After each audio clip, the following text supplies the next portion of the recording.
बच्चे YouTube, Facebook, Instagram में ऐसे उलझे हुए हैं कि वो इस बात का निर्धारण ही नहीं कर पा रहे कि उनको क्या करना चाहिए। अचानक कोई वीडियो देखता है वो इंस्टाग्राम पे, कहता है हाँ अब मैं ये बनना चाहता हूँ। जब एक बच्चा क्लास 10th में होता है, उसको क्लास 10th में बोर्ड एग्जाम भी देना है और पढ़ाई के साथ साथ उसको आने वाले समय में कौन सा सब्जेक्ट लेना है इसके बारे में भी सोचना है। तो कौन इन्हें बताएगा? जब एक बच्चा क्लास 10th में होता है, वो अपने भविष्य के बारे में सोचना शुरू कर देता है। वो सपने देखना शुरू कर देता है कि अब मुझे क्या बनना है, मुझे किस क्षेत्र में जाना है, आने वाले 10-15 सालों में मैं अपने आप को कहाँ देखता हूँ। कोई बच्चा कहता है कि मैं डॉक्टर बनना चाहता हूँ, कोई कहता है मैं इंजीनियर बनना चाहता हूँ, कोई अधिवक्ता बनना चाहता है, कोई बैंकिंग सेक्टर में जाना चाहता है, कोई व्यवसाय करना चाहता है, कोई नेता, कोई अभिनेता बनना चाहता है। लेकिन जब एक बच्चा क्लास 10th में होता है, उसकी उम्र इतनी नहीं होती कि वो बेहतर डिसीजन ले पाए। अगर एक बच्चे को सही मार्गदर्शक नहीं मिलता है, उसको रास्ता दिखाने वाला अगर नहीं मिलेगा, तो बच्चा गलत रास्ते में भी जा सकता है या गलत विषय ले ले और अपना भविष्य खराब कर ले, ऐसा भी हो सकता है। बच्चा क्या देख के अपने बारे में सोचता है, किससे प्रेरणा लेता है? वो अपने आसपास के लोगों को देखता है, उनसे वो लेता है प्रेरणा। आजकल तो सोशल मीडिया का जमाना है। बच्चे यूट्यूब, फेसबुक, इंस्टाग्राम में ऐसे उलझे हुए हैं कि वो इस बात का निर्धारण ही नहीं कर पा रहे कि उनको क्या करना चाहिए। अचानक कोई वीडियो देखता है वो इंस्टाग्राम पे, कहता है हाँ अब मैं ये बनना चाहता हूँ। अचानक यूट्यूब में कोई दूसरा वीडियो आता है, नहीं मेरे लिए ये अच्छा है। तो आज बच्चा सोशल मीडिया के वीडियोस को देख के अपने भविष्य के बारे में सोचता है, पर किस हद तक ये सही है? जब एक बच्चा क्लास 10th में होता है, उसको क्लास 10th में बोर्ड एग्जाम भी देना है और पढ़ाई के साथ साथ उसको आने वाले समय में कौन सा सब्जेक्ट लेना है इसके बारे में भी सोचना है। तो कौन इन्हें बताएगा? एक घर में जो माँ बाप होते हैं, माँ बाप का दायित्व बनता है कि बच्चे को बताएं, सिखाएं कि उनके लिए क्या अच्छा है और क्या अच्छा नहीं है। पर एक माँ बाप के लिए बच्चों को जो मौलिक बातें होती हैं, जो नैतिक बातें होती हैं, जो बुनियादी बातें होती हैं, वो तो बताते बन जाता है। पर जब करियर की बात आती है तो माँ बाप के लिए भी ये आसान नहीं होता कि एक बच्चे को ये बता सके कि उसके लिए क्या अच्छा है, उसको करियर किस क्षेत्र में बनाना है। क्योंकि माँ बाप कहते हैं भाई हमने तो 40 साल पहले पढ़ाई की थी, उस समय अलग था, उस समय हालात अलग थे, अब तो सब कुछ बदल चुका है, सब इतना फास्ट चल रहा है, हमें समझ ही नहीं आ रहा है कि हमारे बच्चे को क्या करना चाहिए, उसे किस क्षेत्र में जाना चाहिए, उसे कौन सा विषय लेना चाहिए। माँ बाप ने भी हाथ खड़े कर दिए हैं। अब माँ बाप सोच रहे हैं कि कोई तो हो जो इन बच्चों को बताए कि इनको क्या करना चाहिए। तो ये जो मैं वीडियो बना रहा हूं ना, ये सिर्फ क्लास 10th के बच्चों के लिए नहीं है, उन माँ बाप के लिए भी है जिनके बच्चे क्लास 10th में हैं। क्योंकि जब एक बच्चा 10वीं क्लास में होता है, जितनी दुविधा में वो बच्चा होता है उतनी ही दुविधा में माँ बाप भी होते हैं, क्योंकि उनको अपने बच्चे के बारे में सोचना होता है। तो इन्हीं सब चीज़ों को देखते हुए खान सर ने और हमारे केजीएस की टीम ने एक बहुत अच्छा कदम उठाया है। हमने कक्षा 10वीं के बच्चों के लिए फाउंडेशन कोर्स शुरू किया है और एक कोर्स जो है बेटा 8 जुलाई से शुरू होने वाला है। ये कोर्स ऑफलाइन फॉर्मेट में होगा।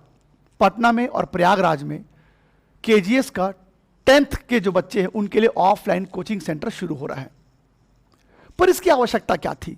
हम पहले से ही क्लास 11th और 12th को पढ़ा रहे थे, फिर 10th के लिए क्लास शुरू करने की आवश्यकता क्यों पड़ी हमको? मैं एक टीचर हूं और मैं देखता हूं कि एक बच्चा जब क्लास 11th में आता है या 12th में आता है, वो बहुत सारे चीज़ों को समझ नहीं पाता।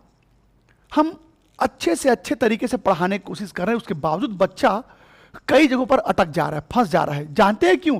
क्योंकि उसकी बुनियाद अच्छी नहीं है। वो 10th में अच्छा नहीं पढ़ पाया या उसको 10th में अच्छा टीचर नहीं मिल पाया, उसकी बेसिक कमजोर है। फिर एहसास होता है कि काश इस बच्चे को क्लास 10th में किसी ने अच्छे से पढ़ा दिया होता, ये बच्चा अच्छा पढ़ लिया होता तो आज 11th और 12th में उसको इतनी परेशानी नहीं होती। कई बार तो ऐसे भी हमने नोटिस किया है कि एक बच्चा गणित का विषय ले लिया है पर बच्चा उस विषय को डिजर्व नहीं करता, वो गणित के लायक नहीं है। कोई बच्चा बायोलॉजी सब्जेक्ट ले लिया है पर वो डॉक्टर बनने की स्थिति में नहीं है। कोई बच्चा कॉमर्स ले लेता है पर लगता है यार इस बच्चे में इतनी क्षमता थी कि शायद ये कुछ और विषय ले सकता था। तो बाद में बहुत पछतावा होता है जब हम क्लास 11th और 12th के बच्चों को देखते हैं। फिर लगता है कि काश इन बच्चों को क्लास 10th में किसी ने सही रास्ता दिखाया होता, अच्छे से पढ़ाया होता। और ये दुविधा हम टीचर्स के मन में है, और ये दुविधा एक क्लास 10th के बच्चे के मन में भी है, और उन माँ बाप के मन में भी है जिनके बच्चे आज कक्षा 10वीं में हैं।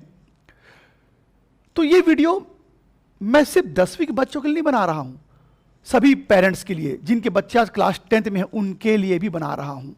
और आप भी अगर सोच रहे हैं कि हमारा बच्चा क्लास 10th में है, अब आगे इस बच्चे को क्या करना चाहिए, हमारे बच्चे को कौन सा विषय चुनना चाहिए, इसे किस क्षेत्र में जाना चाहिए, अगर आप भी ये सोच रहे हैं तो आप चिंता मुक्त हो जाइए, क्योंकि पटना में और प्रयागराज में हमारे जो ऑफलाइन बैचेस हैं बेटा, वो 8 जुलाई से शुरू हो रहा है। मैं माँ बाप से निवेदन करता हूँ, बच्चों से निवेदन करता हूँ कि एक बार आप हमारे संस्था में जाइए, पहले विजिट कीजिए, वहाँ देखिए पढ़ाई का माहौल कैसा है, टीचर्स कैसे पढ़ा रहे हैं, टीचर्स का पोटेंशियल कैसा है कि वो हमारे बच्चे को कैसा पढ़ाएगा।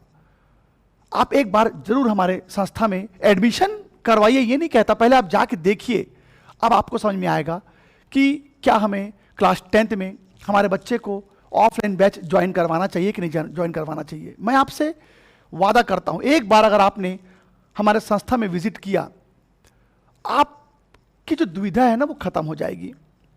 आपको लगेगा कि हमने बिल्कुल सही निर्णय लिया है आज विजिट करके, और अब हम देरी बिल्कुल नहीं करेंगे, हम जल्द से जल्द अपने बच्चे का रजिस्ट्रेशन करवाएंगे। और यकीन मानिए, एक बार अगर आपका बच्चा कक्षा 10वीं में हमारे यहाँ रजिस्टर हो जाता है, हमारे एक्सपर्ट टीचर आपके बच्चे को 10वीं के बोर्ड एग्जाम के लिए तो तैयार करेंगे ही करेंगे। उनकी बौद्धिक क्षमता, उनके मानसिक अवस्था, उनके पोटेंशियल को देखते हुए उनको साथ ही साथ ये भी बताएंगे कि बेटा आने वाले समय में आपको ये विषय लेना चाहिए, आप इस क्षेत्र में जाइए, आप बेहतर भविष्य बना पाएंगे। तो हम सिर्फ क्लास 10th नहीं पढ़ाएंगे, हम बच्चों के भविष्य के लिए उनको सही रास्ता भी दिखाएंगे। तो बस इसी उम्मीद में ज़्यादा लंबा वीडियो नहीं बना रहा हूं, उम्मीद करता हूं कि आपको मेरी बातें समझ में आई होंगी।